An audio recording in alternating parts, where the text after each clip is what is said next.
Welcome to an amazing 2 weeks in Sri Lanka. Welcome to Sri Lanka. Welcome to Sri Lanka. Welcome to Sri Lanka.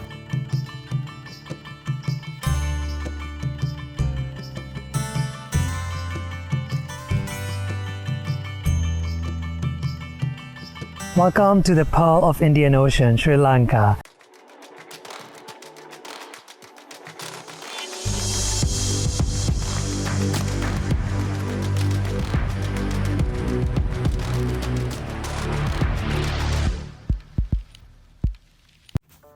Welcome to Sri Lanka. This teeny tiny country has so much to offer, and even though I spent 2 weeks there, I feel like I have not seen enough of it. So I made this video so that you can check and have the best experience in this beautiful country, and you can make your itinerary based on this. Now I've marked the places which you must do, things that are optional and you can skip if you're short on time, and things you definitely should avoid. So without wasting more time, let's start. It is my first day in Sri Lanka and I'm spending it in the capital, Colombo. Now there's plenty of beautiful temples, mosques, churches, tons of great food, and obviously you have to visit Bentota when you're here to get all that hustle and bustle of Sri Lanka. If you are short on time, I would recommend skipping Colombo and heading directly to Sigiriya. My second day in Sri Lanka is quite a busy one, so I started my day by heading over to Penavala Elephant Sanctuary. It was my birthday and I wanted to treat myself, but honestly I would recommend avoiding this place because it is not so much a sanctuary but more like elephant abuse. The second spot for today is the Dambulla Cave Temple. It is a bunch of temples actually, more like a complex, which are carved into a cave on the side of a beautiful mountain. It is quite picturesque and you get to see quite a lot of beautiful scenery around.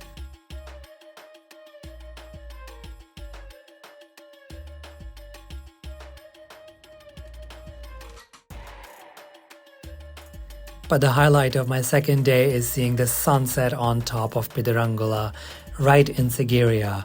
This is one thing you definitely don't want to skip. Even if you're heading over directly to Sigiriya, you can do the rock in the morning, but the sunset here is must.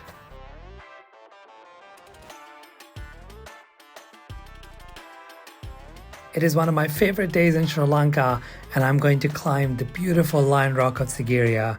Now it is quite an interesting thing when I looked at it yesterday from Pidirangula, but getting on top of this beautiful mountain is definitely worth all the stairs that you do because the view from up here is incredible. I really liked how amazing and pristine the nature in this entire area is, and there's only a small village of Sigiriya where you can stay, which I absolutely loved.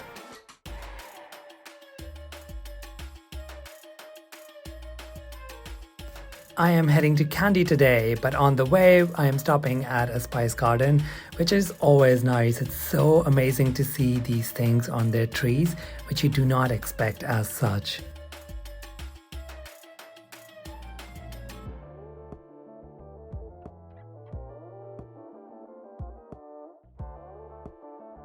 Kandy is the cultural capital of Sri Lanka. I stayed in this beautiful hotel overlooking the entire city, which is really green and nice. A big reason for coming to Kandy is that sacred tooth temple, of course. And they say whoever holds the tooth holds the key to power in this beautiful island. Kandy is really beautiful and there's so much to see, but I would definitely recommend checking out the Royal Botanical Garden, which I really enjoyed walking around in, and then obviously the West Dance. I was really mesmerized by how beautiful the dance was, even though it was done in a very normal location.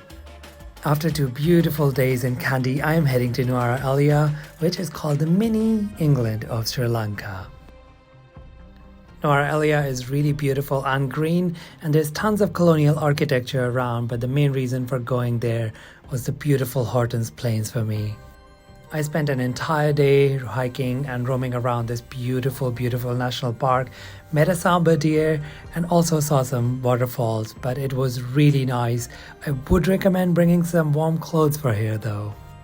I really enjoyed walking around in the city, exploring all the old Tudor style buildings, as well as the old post office, and yes, obviously, that amazing afternoon tea at the Grand Hotel.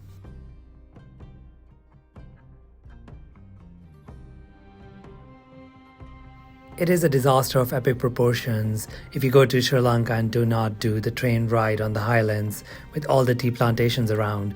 I chose to do it from Nuara Eliya to Ella because it takes relatively less time compared to Kandy.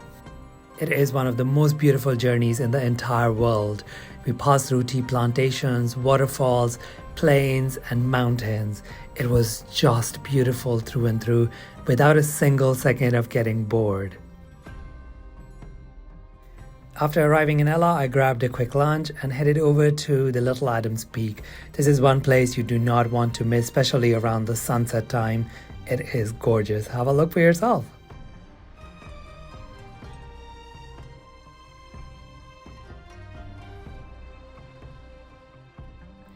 I was planning to do another hike, but sadly the weather is not so great here. So I started my day by going to a tea factory. It is obviously a great way to learn how the tea is processed and then sent across. And then headed over to the Nine Arch Bridge to see that famous train coming across the bridge. I had to wait a couple of hours and honestly it wasn't worth it, but do not skip the bridge. It is really beautiful. If you're looking for more details on these places, the travel guide tips and amazing food recommendations, don't forget to check out my Sri Lanka playlist. The link is above.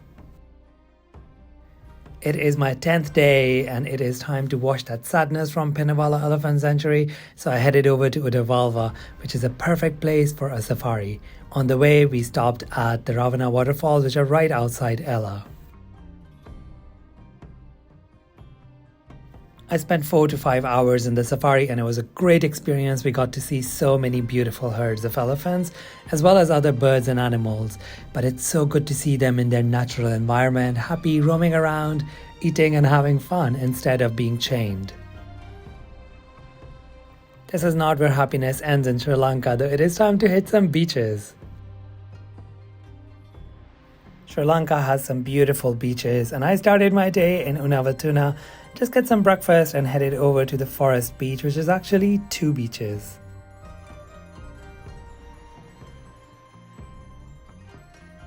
The beaches on this side of Sri Lanka are a little bit crowded, so I would recommend getting a bit further out.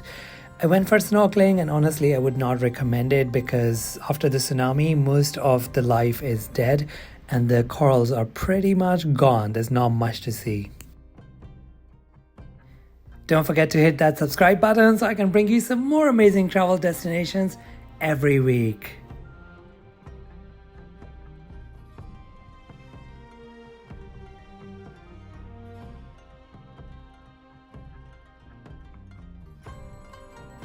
And now to Galle, my favorite part of the day. It used to be the capital of Sri Lanka. There's quite a lot of colonial architecture. It's really neatly lined. So architecture-wise, it's beautiful. There's also city walls, which are perfect for an amazing sunset. I have woken up early and I'm heading to see some whales. Sadly, it didn't live up to its expectations because there were too many boats and I don't think the whales would like that very much. So if you can, I would recommend avoiding this or going by a private boat if you can afford it. The rest of the day was really good because I spent most of it on the Coconut Beach. I really enjoyed the beach even though the coconut tree hill right next to it is more famous with the Instagrammers. The rest of the day was really beautiful because I spent most of it on the Coconut Beach, which is one of the most beautiful beaches and it has that coconut tree hill which every Instagrammer loves. The second part of the day around the sunset, I headed over to this little place. It was a bar with a swing and it is just the perfect thing to do right around the sunset. It's another beautiful day in Sri Lanka and I'm headed over to see some turtles. Now, the Turtle Beach was quite busy, so I decided to head to the hatchery, which is quite an amazing place if you want to learn more about these beautiful, beautiful, beautiful creatures. I spent the rest of my day in Kogala Lake, which has some mangroves. We also stopped at a little place where they showed us how they make cinnamon. It's my last day in Sri Lanka and I'm spending it the best possible way. I'm heading to Tangale beach, which is really beautiful, and the beaches on this side of Sri Lanka are a lot less crowded because they're a little further away. I chose the Anantara spa there in Peace Haven, Tangale, and I spent the day enjoying some beautiful Ayurvedic treatments. 2 weeks are just not enough for Sri Lanka, and honestly, the people in this beautiful country are so amazing. They make you feel so welcomed. I really hope you enjoyed this video. It helps you plan your perfect Sri Lanka trip. If you have more questions, don't forget to write me on Instagram or send me an email. I will see you later. This is Brown Boy Travels, and I hope you really liked this video. If you did, please do like, subscribe, and comment, and let me know some amazing destinations in your country. I would love to come. I will see you guys in the next video. Until then, you have an amazing day ahead. Mwah.